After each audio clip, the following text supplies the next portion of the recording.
Before you listen to this, make sure you are alone. If you are in a room, close the door. If you are by a window, look outside and make sure there is no one there. The only way others should know about this story is by reading it or listening to it themselves. Do not repeat this out loud to anyone. He will hear you. But if you are able to read it to yourself or record yourself, right now these are the only two exceptions I know about. Once you think you're alone, look at the screen and do not take your eyes off of it until you are finished reading or listening to a recording. He will know if you look away. It all started on Sunday, November 4th, 2012. I'm in my senior year of high school, and I have, well, a wonderful girlfriend. We were in my house, mourning about school the next day, and terribly bored. She came over so I could help her with a project that just had to be due on the next day. I'd hoped we would be able to fool around a little, but she needed this A or she would fail the marking period. We finished around 8 o'clock and she didn't want to leave until 10. So we still had 2 hours with each other, and the only other person who was home was my little 8-year-old sister whom I had to babysit. My parents were at some dinner meeting until 10, and I knew them too well. They would be home around midnight, but I wanted to play it safe because they don't allow my girlfriend over past 8. They were afraid I would get her pregnant or something. We went on the internet because there was nothing else to do. She wasn't in the mood to fool around and I couldn't stand another homework assignment. The internet was the only means of escaping these dull hours. We watched videos on YouTube for a while, looking up the newest popular videos until we ended up watching some creepypastas. We both had been watching creepypastas before we were dating, so we knew what to expect, and we had a hard time becoming truly scared of them like we used to. We kept trying to find some that would scare us, but the videos we watched weren't as scary as we had hoped. By now, it was 9:30, and we were upset that none of the videos we watched were creeping us out.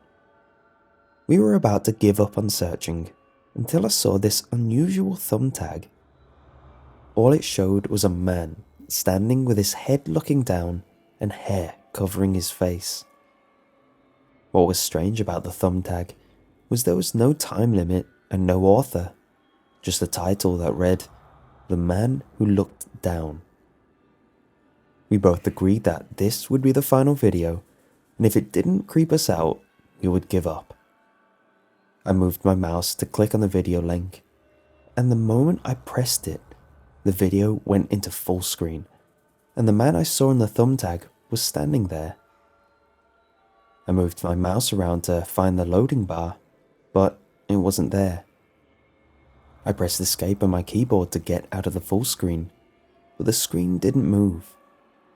For a second, I thought the computer was frozen.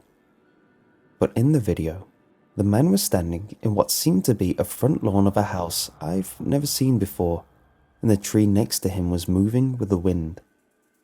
My girlfriend and I had no idea what was going on, but I never took my eyes away from the screen because I felt there was something I had to see. And if I took my eyes away for any moment, I would miss something. I don't know how long my girlfriend and I stared at that man, waiting for something. It felt like a couple minutes. But while I was staring at him, I felt like something was wrong, like something was changing me. I actually felt scared.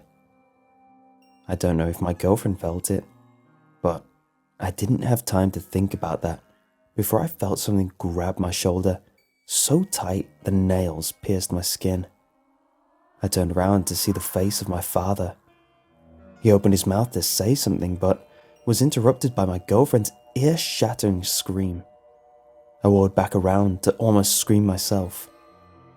The man had looked up and must have run closer to the screen, because all I could see was his face, now staring at me. The background was now completely white, The hair was out of the way to show his disfigured face. His nose was torn on the left nostril, allowing people to look inside the whole of his head. His mouth was opening larger than any normal human could bear.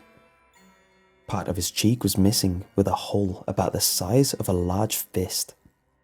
He had no tongue and no top row of teeth, only a bottom row of dark, chipped teeth that were pure black. But the part of his face that will never leave my mind is his eyes. They were half red and half white. The half white parts had red veins protruding out of them, while the red sides had white veins protruding.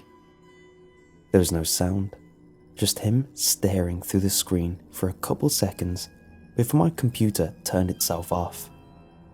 I looked at the clock, and it was 12:30. This wasn't possible, I was thinking. It felt like 5 minutes. I looked back at my father, who also saw the face, and seemed a little shocked himself. He pulled himself together and told my girlfriend to leave. She left without saying goodbye. My father then gave me a talk about disobeying and other stuff, but most of the time I wasn't listening. I was too busy thinking about the man. He seemed to have moved the moment I looked away, which I couldn't understand how that could happen. There was also the fact that we started watching it at 9:30 and had been interrupted at 12:30. We had been watching the man for 3 hours straight without looking away or blinking. Once my dad was finished, I had to sleep. I wanted to talk to my girlfriend about the video and what happened. I woke up the next morning like normal. I got out of bed, took a shower, and got dressed. I looked out of my window for a brief second and noticed something out of the ordinary. It looked like a black smudge on my lawn. I looked again and it was gone. I shook it out of my mind, thinking it was some stray cat or raccoon. I walked to the kitchen, grabbed my lunch, and started walking to the door, waiting for my bus. At the corner of my eye, I saw something move. I turned quickly and ended up staring out of my kitchen window. I walked slowly towards it to look outside. When I reached the window, looked around my lawn slowly, taking in as much detail as I could to see if there was any change. There was nothing there. I was starting to get scared until I heard the school bus stop outside. I ran out the door and raced to the bus. Once I reached it, I almost collided with the door to the bus. The driver opened it, and I walked onto the shuttle. I sat down quickly and stared out of my seat's window. Everything was normal around my lawn. As I was running towards the bus, I had the feeling of being chased. I felt like I was literally running for my life. I wanted to stop thinking about what was happening, so as the bus started moving, I looked away from my window and decided to listen to some music on my iPod. But when I looked away from the window, out of the corner of my eye, I saw something move again. I looked back at my house just in time to see a man standing on my lawn before the bus moved him out of my vision. His hair covered his face as he looked down. I didn't know what to do. Should I call the police? No, the man didn't do anything. Not yet. He was just scaring me. But how did he find me? Did I know him? I needed to talk to my girlfriend about this. I arrived at school and waited till second period to talk to her. It was our only study hall together. Once second period arrived, she didn't show up. I asked the friends where she was, and they said they didn't know. I assumed she was sick, and I would visit her after school.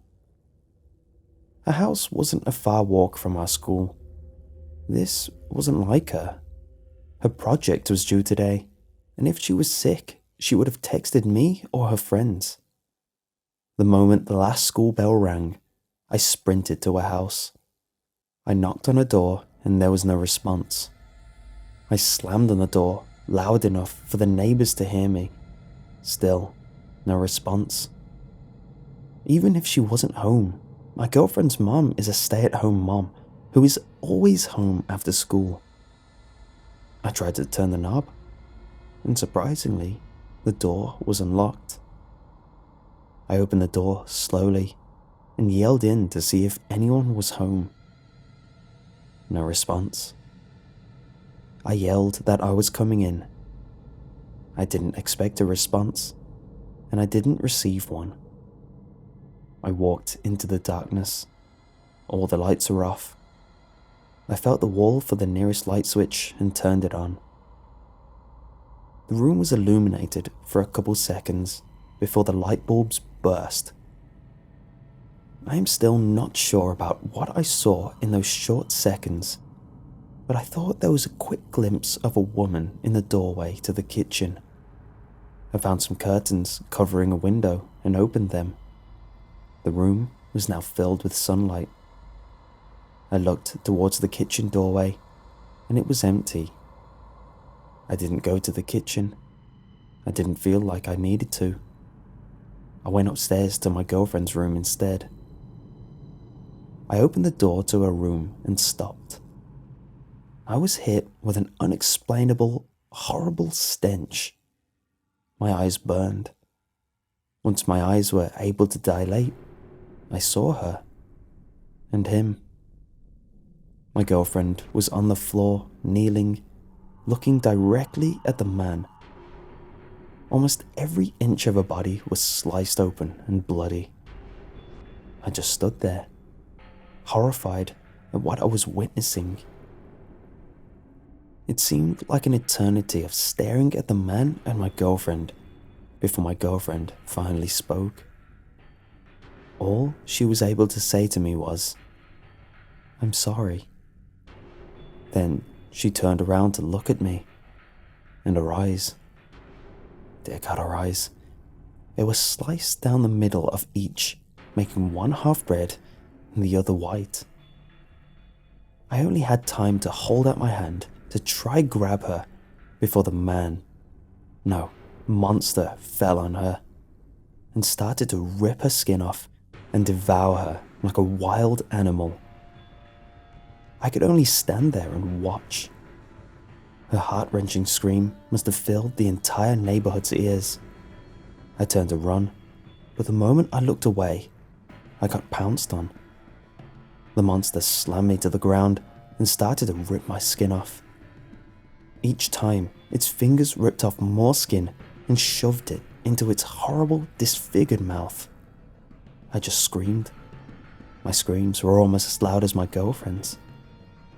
I don't know how, but I was able to move myself and the monster towards the stairs. We toppled down them, and I felt my arm break. The sound of cracking bone filled the house. The monster fell off me, and I was able to get up and run towards the front door. The pain on my back and in my arm was unbearable. I sprinted out the door and tripped on the steps. I felt my face collide into the concrete. My nose was broken, and the skin on my face was almost completely torn off. I could still see through one eye, as the other was covered in blood. It was standing in the doorway, looking at me. I was unable to move. I was in so much pain that I wanted to die. I was sure that the monster was going to kill me. But of course, that didn't happen, because I would not be recording this.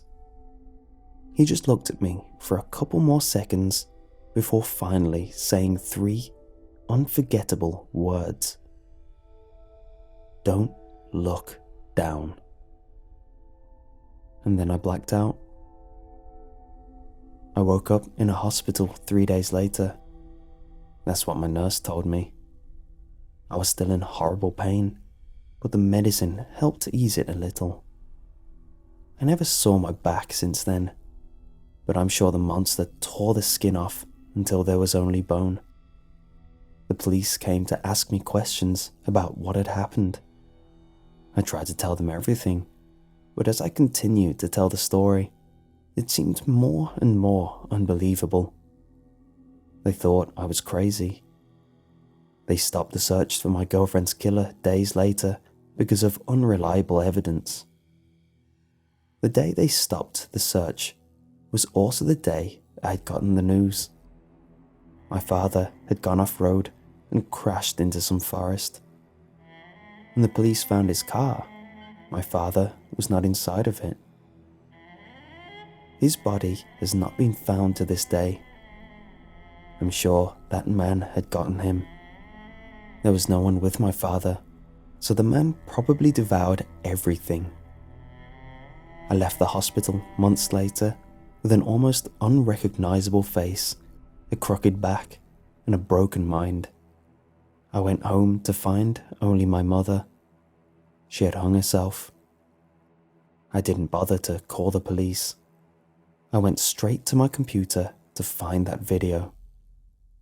After backtracking through my history, I found the video before the man who looked down video, but it wasn't there. The video that changed my life was gone. I gave up shortly after looking through other videos. I closed the web browser and started recording this. Halfway through recording this, I got an email.